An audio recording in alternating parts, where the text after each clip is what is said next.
Muy bienvenido. Encantado de estar en tu programa. Muchas gracias. Bueno, la norma en realidad parece que tiene todas las mejores intenciones, pero en la práctica siempre hay Hay un divorcio. hay un pero. Siempre A ver, ¿cuál hay, es ¿no? el pero? ¿Cuál es el problema? Que normalmente ya existen reglas, digamos, para que un extranjero indocumentado sea expulsado. El tema, por ejemplo, es concretar esa expulsión, o sea, deportarlo, sacarlo del país. Si es un ciudadano de un país vecino, fronterizo, no hay problema, te lo podemos llevar por tierra y lo dejas en la frontera y que esperas que cruce, ¿no?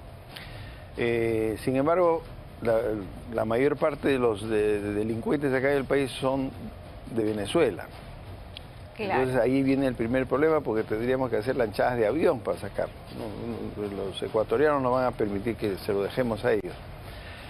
Segundo, el proyecto de ley no establece el tipo de delito. Imagínate, tú cometes un acto grave de sicariato y que te beneficiarías con que te expulse. Lo primero sería que cumplas tu pena o que se asegure que esa pena la vas a cumplir en el país de origen, de tu origen, en este caso Venezuela. Para eso se tiene que seguir una serie de reglas todavía para convalidar las decisiones judiciales y que por ese delito grave, por ejemplo, de cobro de cupos, extorsión o sicariato o secuestro, lo vayas a pagar ahí al país de origen. Ahora, pero viendo cómo están las cárceles hoy en día, que ya no resiste un interno más, que se escapan por los muros, ¿no? Como acaba de suceder hace tan solo unas semanas, no solamente del penal de Lurigancho, sino también de Maranguita. Algunos podrían decir, bueno, pero a mí realmente lo que me interesa es que estos delincuentes extranjeros que matan, que extorsionan, ya, que no estén aquí en la cárcel, que se vayan del país. Podría ser también una posición. No, imagínate, se van de robo, hacen secuestros, hacen delitos graves y simplemente lo van a sacar y ellos quedan en libertad, ¿no? Y podrían volver a ingresar. Lógico, van a volver a ingresar, y máxime si no hay una sanción por el reingreso, o sea, no se dice cuál es la sanción si es que no cumple la norma. Entonces, yo creo que en ese extremo se puede mejorar la ley. Por otro lado, también nosotros tenemos tratados internacionales, o sea, a un ciudadano extranjero por un delito menor no te pueden expulsar. O sea, tiene que ser un delito grave o muy grave. Yo creo que la regla general debe ser todo extranjero que ha cometido un delito grave, ¿no? Muy grave, luego de cumplir su condena, tiene que ser expulsado. Y si son delitos menos graves, o sea, pequeños hurtos, arrebatos, ahí sí, inmediatamente proceder a la expulsión. Entonces, el tema de la expulsión también tiene sus cositas, porque normalmente la ley dice bajo responsabilidad se va a hacer cargo a la policía, pero la policía tiene recursos. Muchas veces cuando los policías tienen que sacar a un extranjero lo hacen, digamos, por carretera, por ejemplo. La policía de carreteras de acá de Ancón lo lleva hasta la policía de carreteras de Guarmey. La de Guarmey lo lleva hasta Barranca y así se van haciendo una cadena como de chasqui y se van pasando el detenido hasta sacarlo al Ecuador. General, entonces, en su opinión, esta reforma legal que plantea el Congreso de la República puede garantizar un procedimiento judicial expedito en el sentido de que los vamos a expulsar ni bien sean detenidos en flagrancia, sin esperar un proceso judicial que muchas veces, y como sabemos en este país, puede durar 10 años. Sí, pero imagínate, tú eres un juez.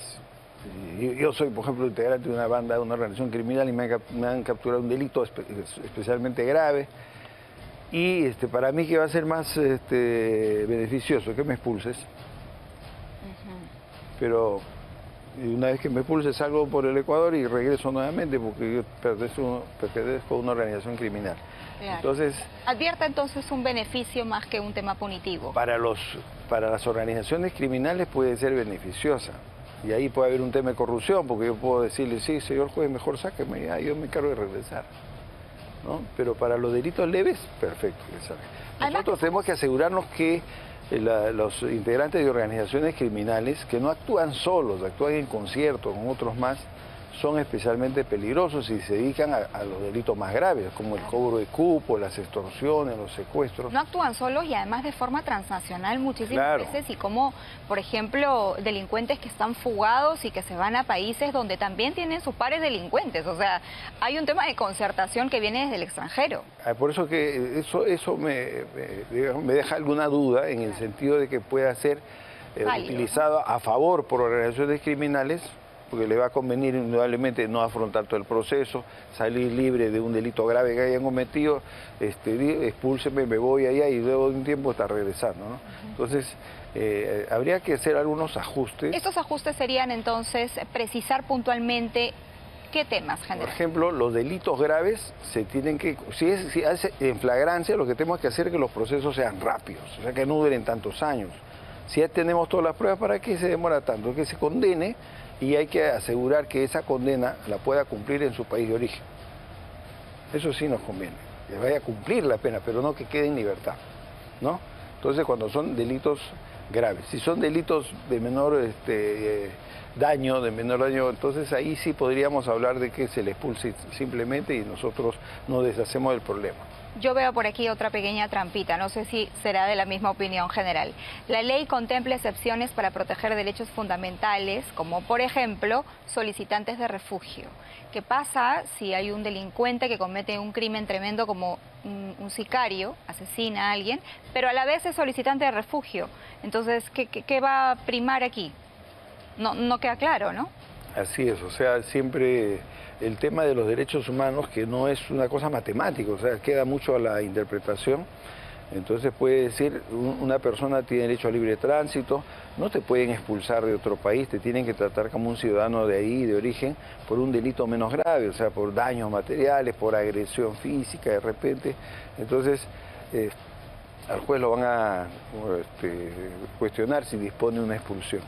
Por eso que las leyes no se interpretan literalmente, sino que hay que interpretarlas sistemáticamente, porque frente a una ley hay otras leyes también.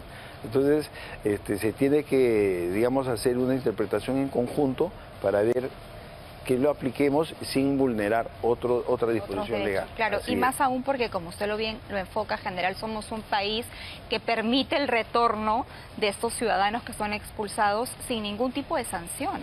Claro, o sea, si dice está prohibido que reingresen, pero no estableces una sanción directamente, o sea, si tú reingresas luego de una expulsión, eso llamas un delito de desacato, etcétera, y por eso vas a tener una pena de tantos años.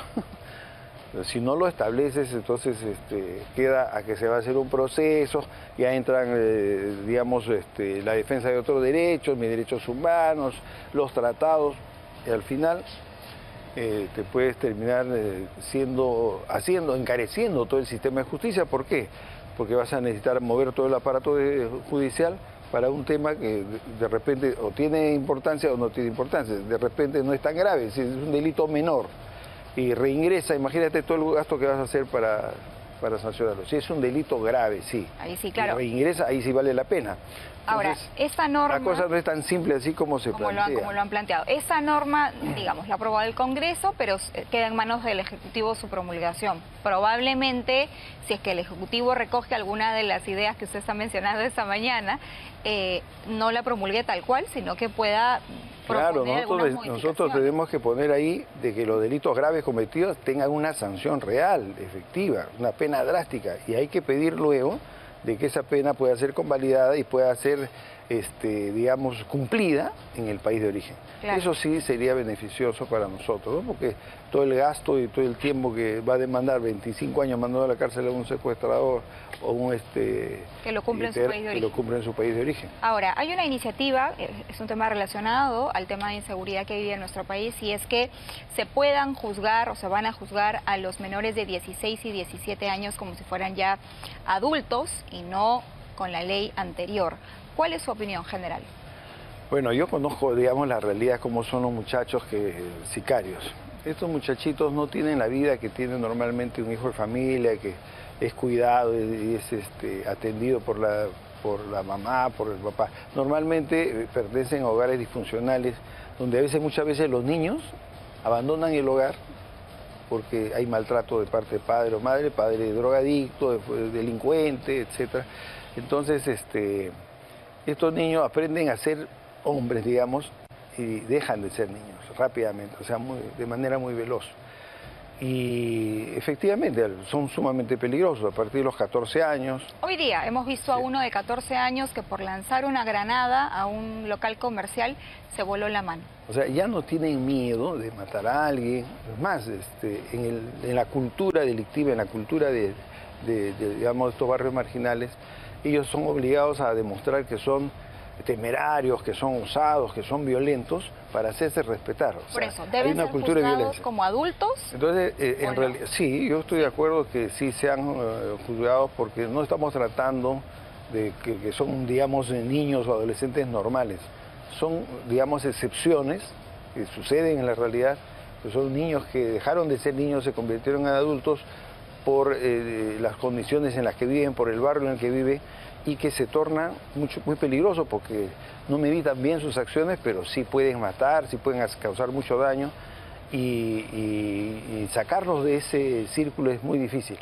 El tratamiento preventivo de parte del Estado debe ser identificar esas familias disfuncionales a los niños y tratar de rescatarlos antes de que se pierdan. El tratamiento preventivo, sí, lamentablemente... eso está fallando.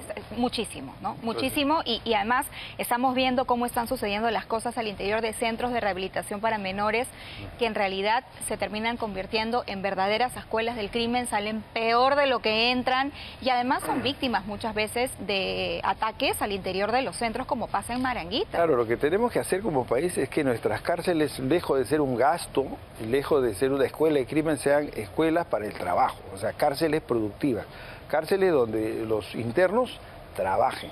Y trabajen, por ejemplo, en cosas como carpintería, metalmecánica, confecciones, uniformes, zapatos, es decir, miles de cosas que puedan hacer. Nosotros tenemos miles de colegios que necesitan carpetas, pizarras, puertas. Ellos pueden fabricar ahí dentro de las cárceles. Entonces, dejar de pensar las cárceles solamente como lugares de reclusión, sino pensar que las cárceles deben ser centros de producción.